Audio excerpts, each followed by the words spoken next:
जयपुर गांव उत्तर भारत के एक शांतिपूर्ण इलाके में बसा हुआ था, जहां के लोग अपनी सादगी और धार्मिकता के लिए प्रसिद्ध थे। गांव के प्रत्येक घर में एक ही आवाज गूंजती थी, राम का नाम लो और सुखी रहो। सारा गांव एक दूसरे से जुड़ा हुआ था और उनकी दिनचर्या का केंद्र हमेशा मंदिर और पूजा पाठ ही हुआ करता था। यहाँ के लोग अपनी मेहनत और ईमानदारी से जीते थे, पर एक गहरी खामोशी इस गांव के बीच हमेशा बनी रहती थी। गांव की सबसे सुंदर औरत एक विधवा थी। उसकी आंखों में अजीब सी उदासी थी, एक खालीपन जो किसी को दिखाई नहीं देता था। उसकी सुंदरता पर कोई शक नहीं कर सकता था, लेकिन उसकी आंखों की गहराई और दिल की तन्हाई किसी को भी नहीं दिखती थी। विधवा का दिल और उसकी जिंदगी की दुख समझने वाला कोई नहीं था।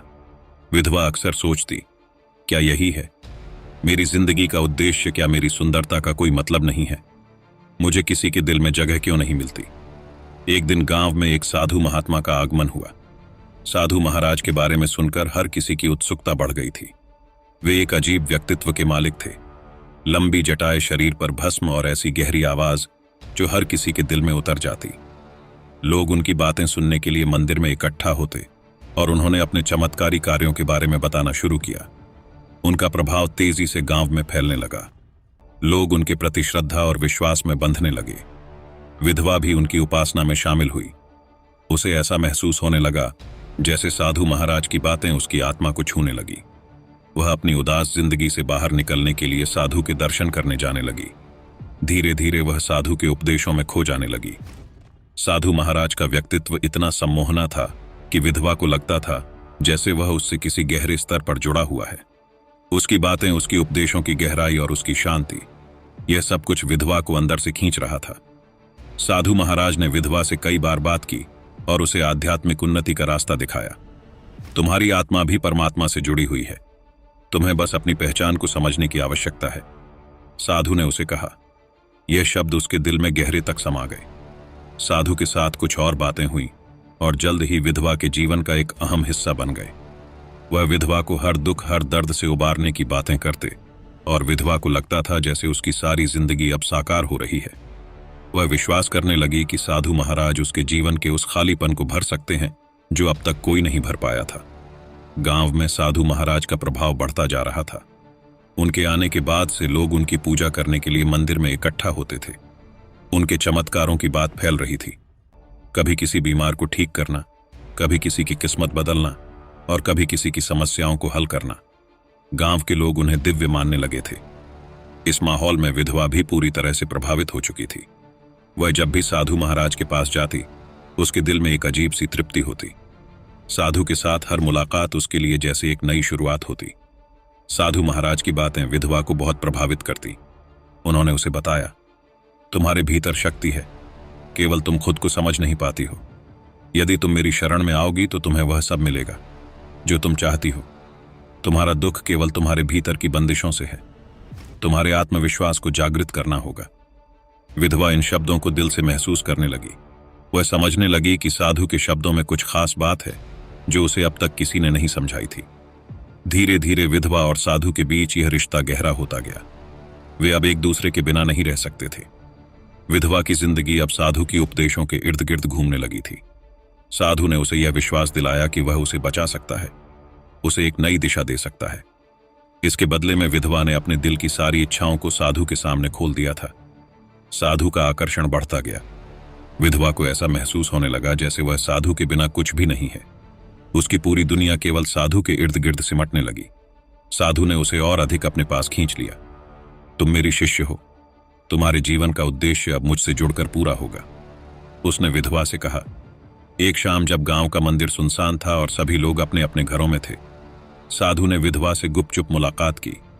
वह विधवा को यह समझाता रहा कि उसके भीतर एक दिव्य शक्ति है जिसे केवल साधु ही जागृत कर सकते हैं। विधवा ने साधु की बात पर विश्वास करना शुरू कर दिया था। वह साधु के करीब आने लगी। वह रात बदल गई, एक ऐसी रात जब विधवा और साधु के बीच शारीरिक आकर्षण ने उनका रिश्ता एक नए मोड़ पर पहुंचा दिया।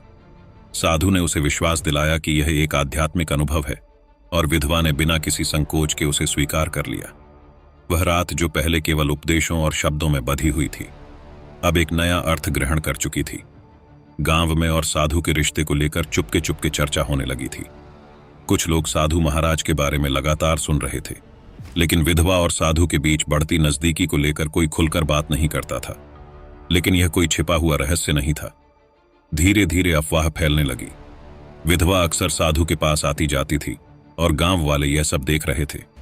किसी ने कहा, कुछ तो गड़बड़ है, साधु महाराज और विधवा का संबंध ठीक नहीं लग रहा था। गांव में कुछ लोग साधु के प्रति अधिक श्रद्धा रखते थे, जबकि कुछ लोग उनके बारे में संदेह करने लगे थे।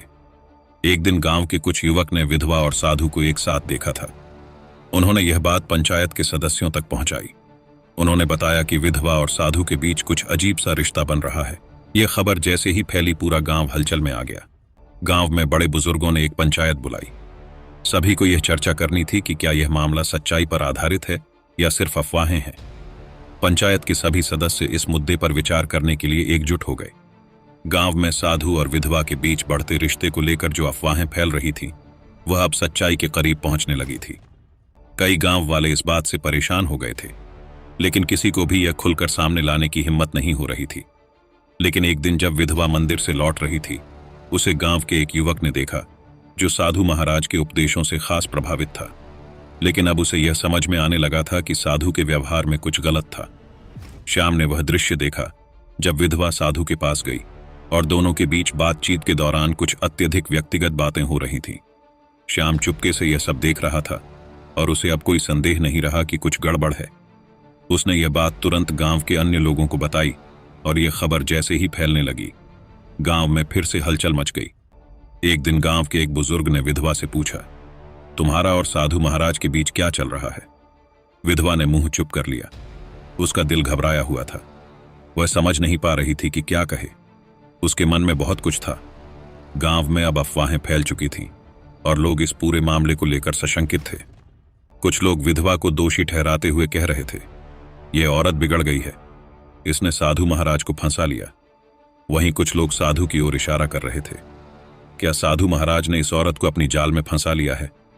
पंचायत बुलाई गई। गांव के बुजुर्ग और सम्मानित लोग इकट्ठा हुए। पंचायत ने यह तय किया कि यह मामला पंचायत की अदालत में उठाया जाएगा।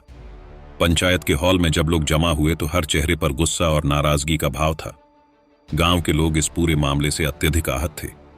जयपुर जैसे शांतिपूर्ण गांव में अचानक ऐसा विवाद खड़ा हो गया। आज लोग एक दूसरे से बात करने में संकोच कर रहे थे, क्योंकि वे नहीं चाहते थे कि उनके गांव की छवि खराब हो। साधु महाराज को भी पंचायत में बुलाया गया। वह धीरे धीरे मंदिर की ओर बढ़े। अपने सिर पर सफेद चादर लपेटे हुए उनका चेहरा एकदम शांत था, जैसे उन्हें सब कुछ पहले से पता था। वह जानते थे कि गांव में क्या हो रहा है और उन्होंने तय कर लिया था कि वह किसी भी हालत में अपनी प्रतिष्ठा को बनाए रखेंगे। पंचायत की बैठक में पहले विधवा को बुलाया गया। गांव के बुजुर्गों ने उससे सवाल पूछे, क्या यह सच है कि तुमने साधु महाराज के साथ गलत संबंध बनाए हैं? विधवा ने अपनी आंखों में आंसू समेटे हुए कहा, मैं जानती हूं कि मैंने गलत किया है, लेकिन मुझे यह सब समझ नहीं आया। साधु महाराज ने मुझे सब सिखाया और मैं उनकी बातों में फंस गई। गांव के कुछ लोग विधवा की बातें सुनकर दुखी हुए, जबकि कुछ लोग उससे गुस्से में थे। उसी दौरान एक बुजुर्ग महिला, जो गांव की सबसे बुद्धिमान औरत थी, खड़ी हुई। क्या यह केवल विधवा की गलती है? क्या हम यह नहीं समझ सकते कि साधु महाराज ने इस सब में एक पापी भूमिका निभाई है? बुजुर्ग महिला की आवाज गहरी थी। यह सुनकर पंचायत में हलचल मच गई। कुछ लोग साधु के पक्ष में थे, जबकि कुछ ने उसे दोषी ठहराया। अंततः यह फैसला हुआ कि साधु महाराज को गांव से बाहर कर दिया जाएगा। साधु महाराज ने अपने आप को निर्दोष बताते हुए कहा, यह सब सिर्फ अफवाह है, मैं किसी को चोट पहुंचाने का विचार नहीं रखता। लेकिन पंचायत ने उनका फैसला सुनाया और उन्हें गांव से बाहर भेज दिया। गांव से साधु महाराज के निष्कासन के बाद जयपुर में एक अजीब सा सन्नाटा फैल गया। लोग अब यह सोचने लगे थे कि क्या सच में वे जो कुछ भी देख रहे थे वह सही था या नहीं। कुछ लोग यह मानते थे कि साधु ने उनकी विश्वास को तोड़ा था, जबकि कुछ का कहना था कि यह सब सिर्फ अफवाह थी। साधु के जाने के बाद विधवा के जीवन में एक अजीब सी खामोशी छा गई। वह अब अकेली महसूस करने लगी थी। साधु के बिना उसकी जिंदगी एक खालीपन से भर गई थी, लेकिन इस खालीपन ने उसे अपनी जिंदगी पर ध्यान केंद्रित करने का एक नया अवसर दिया। गांव के बुजुर्गों ने विधवा को फिर से गांव में अपने सम्मान को बहाल करने का सुझाव दिया, लेकिन विधवा को खुद को ढूंढने और अपने भीतर की शक्ति को पहचानने का वक्त चाहिए था। वह अपने अंदर हो रहे बदलाव को महसूस कर रही थी और अब उसे यह समझ में आने लगा था कि उसकी जिंदगी का उद्देश्य सिर्फ साधु के उपदेशों में नहीं था। बल्कि उसे अपने स्वयं के भीतर की शक्ति को पहचानने की जरूरत थी। गांव में अब सब कुछ धीरे धीरे सामान्य हो रहा था। लोग धीरे धीरे साधु महाराज की काली छाया को भूलने लगे थे और विधवा ने अपनी गलती को सुधारने के लिए गांव में एक नई दिशा में कदम रखा। वह अब गांव की महिलाएं को शिक्षित करने और समाज में बदलाव लाने की दिशा में काम करने लगी।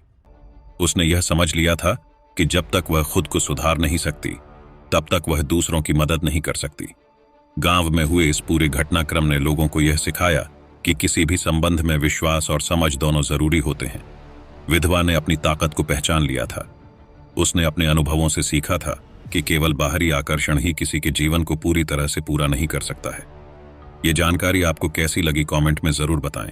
साथ ही ऐसी ही और जानकारी के लिए हमारे चैनल ए ऑल्डेस्ट मिस्ट्री को जरूर सब्सक्राइब करें। धन्यवाद।